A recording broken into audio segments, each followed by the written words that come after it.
Dear students, today we will see the further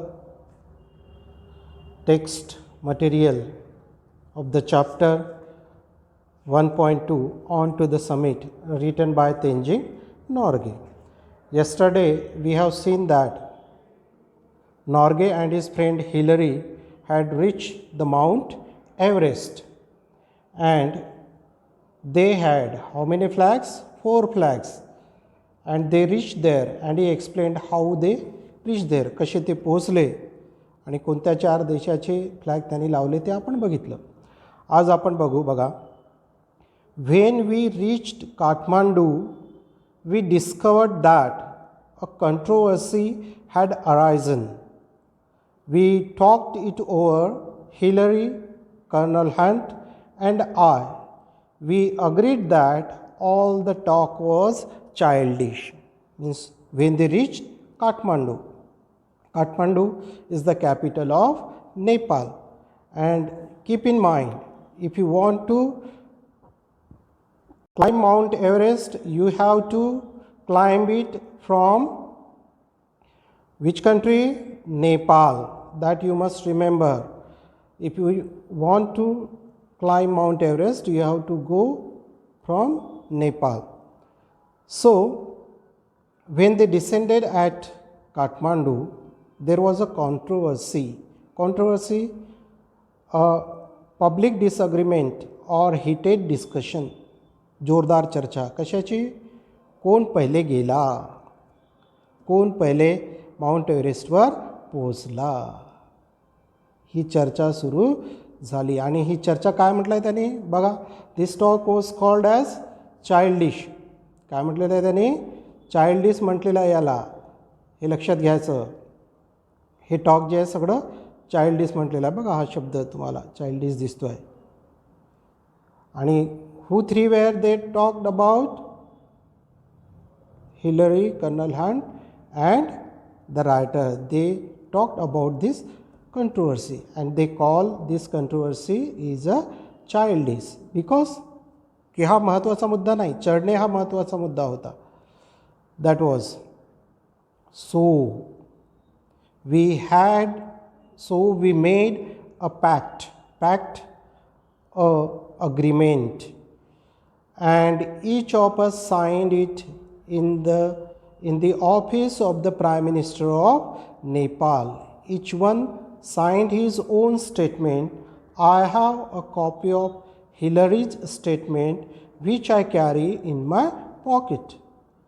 Means they made a pact. त्यांनी agreement केला तिघांनी. कुणी कुणी? Hillary, Colonel Hunt आणि नॉर्गे. कुठं?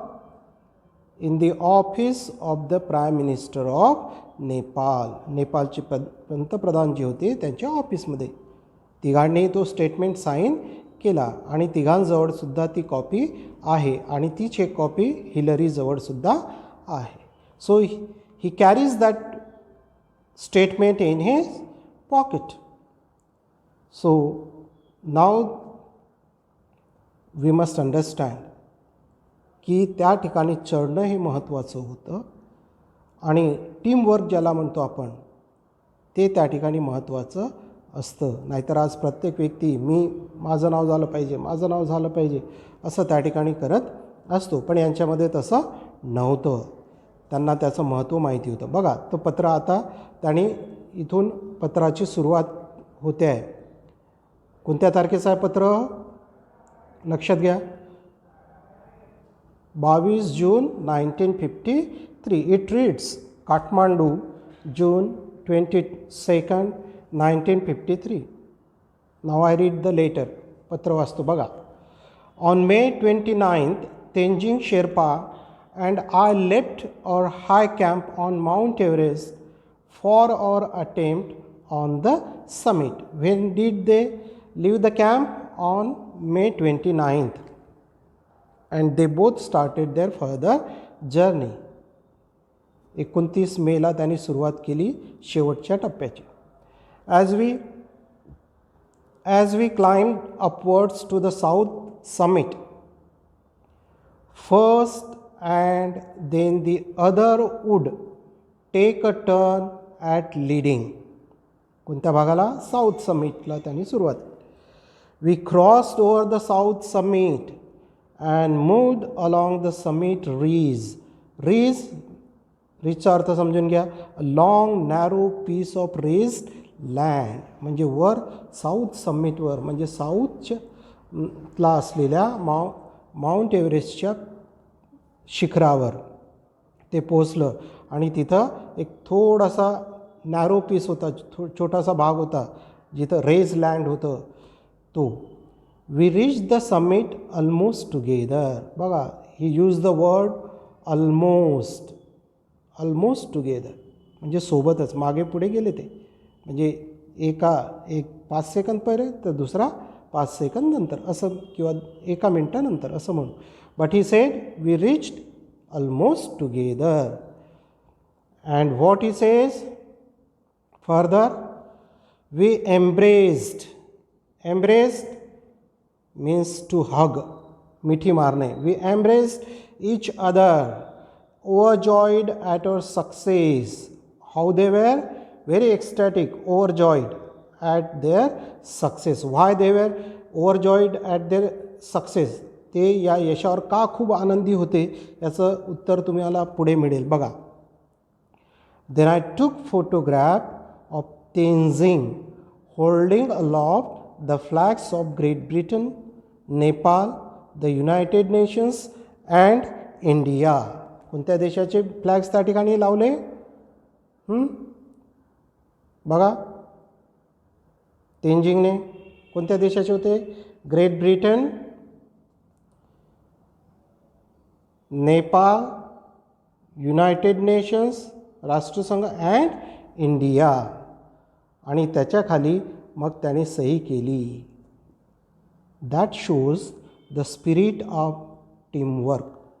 What you learn?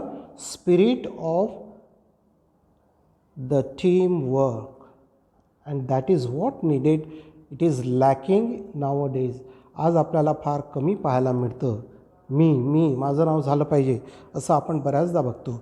पण बघा त्यांनी काय केलेलं आहे, त्यांनी बिलकुल असा कुठेही वाद येऊ दिलेला नाही. Now there is another paper like this in English signed by me. आणि दुसरा पत्र कोणी साईन केलेला आहे? हिलरी. हे लक्षात घ्या. सॉरी, तेंजिंग नॉर्गे. पहिलं पत्र हिलरीचं आपण वाचलं. तशीच साईन, तसाच पत्र कुणाचं आहे? Norgay.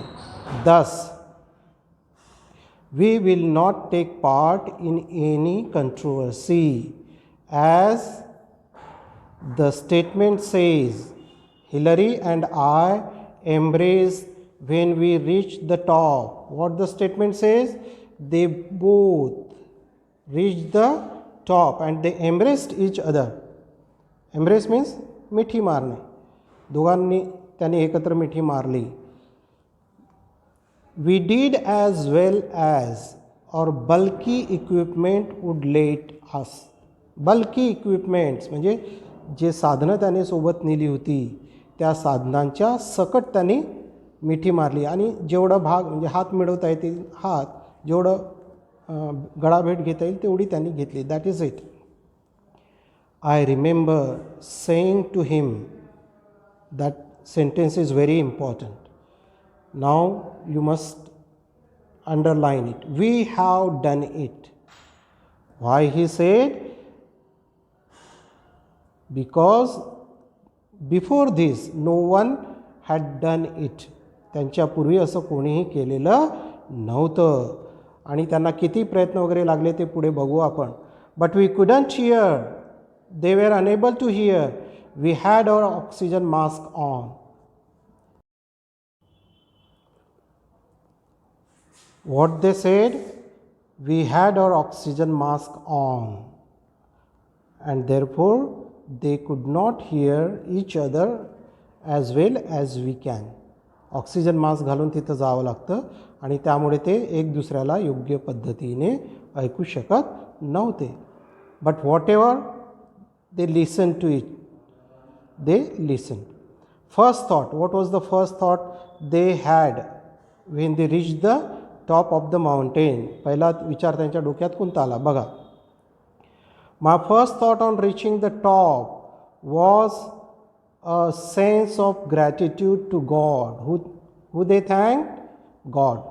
That after having failed 6 times, He had blessed me with fulfillment of this desire I had held so long. How many times they tried? 6 times. And in their 7th effort, they reached to the mountain peak. Therefore, he thanks the God because God made it successful. Therefore, you must understand की लक्षात घ्या की त्यांचे 6 प्रयत्न अपयशी झाले, पण त्यांनी प्रयत्न करणं सोडलं का? नाही, आणि प्रयत्न सुरू ठेवले आणि ते शेवटी पोहोचले.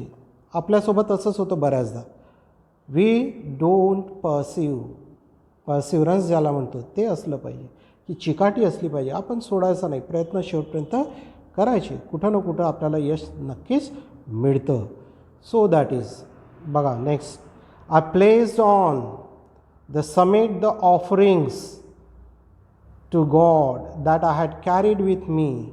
जे काही ऑफरिंग्स म्हणजे देवाला जे काही अर्पण करतो, माहिती आहे ना तुम्हाला, नैवेद्य ज्याला म्हणतात ते, त्या पद्धतीचं. तर इथं देवाला ग्रॅटिट्यूड म्हणून काय त्यांनी ऑफरिंग्स दिल्या बघा. I had carried with me. This is in accord with my religion. Accord agreement. Be harmonious or consistent with, की त्याच्या धर्माच्यानुसार त्यांनी ते केलं. Both my wife and I are Buddhist. Which religion they belong to? Buddhism. ते Buddhist आहेत. I could not kneel because of my clothes and equipment. He says he could not kneel. गुडघ्यावर जाऊ शकला नाही, वाकू शकला नाही, कारण की त्यांचं जे सूट होतं ते चढण्यासाठी त्यांनी वापरलेलं, that doesn't permit them. But I offered a silent prayer in my heart. And what he did? He offered a silent prayer in his heart. The last one. The offerings were biscuits. What were the offerings? Biscuits, candy, and a little blue pencil. Biscuit dile, candy dili, आणि little blue pencil. My youngest daughter, Nima. What is the name of his youngest daughter? Nima. Who had given me the pencil before I left home. की प्रवास जेव्हा सुरू करायला घरून निघाले तेव्हा त्यांच्या निमा या मुलीने त्यांना हे दिलेलं होतं. She asked me to put it on the top of the mountain as her offering. It was ordinary blue pencil, not even a long one, but it was one of her prize possessions. तर निमाने जे दिलेलं price होतं साधं pencil आपल्याला वाटेल काय, but she had that pencil as her prized possession. किमती, तिला कुठं बक्षीस वगैरे मिळालेलं असावं असं समजा, आणि ते तिने दिलं आणि ते तिथं ऑफर करायला लावलं. So sense of gratitude is important. हा सेन्स ऑफ ग्रॅटिट्यूड आपल्यामध्ये असलं पाहिजे. तर आपण आज इथपर्यंत आलेलो आहे आणि उद्याला आपण याचा पुढचा भाग बघू. तर यामध्ये लक्षात घ्या की लेखकाने कोणकोणते ऑफरिंग्स दिले हे लिहून काढायचं. त्यानंतर टीमवर्कचं उदाहरण कोणत्या वाक्यातून आपल्याला दिसून येतं ते सुद्धा तुम्हाला इथं लिहायचं आहे. बाय.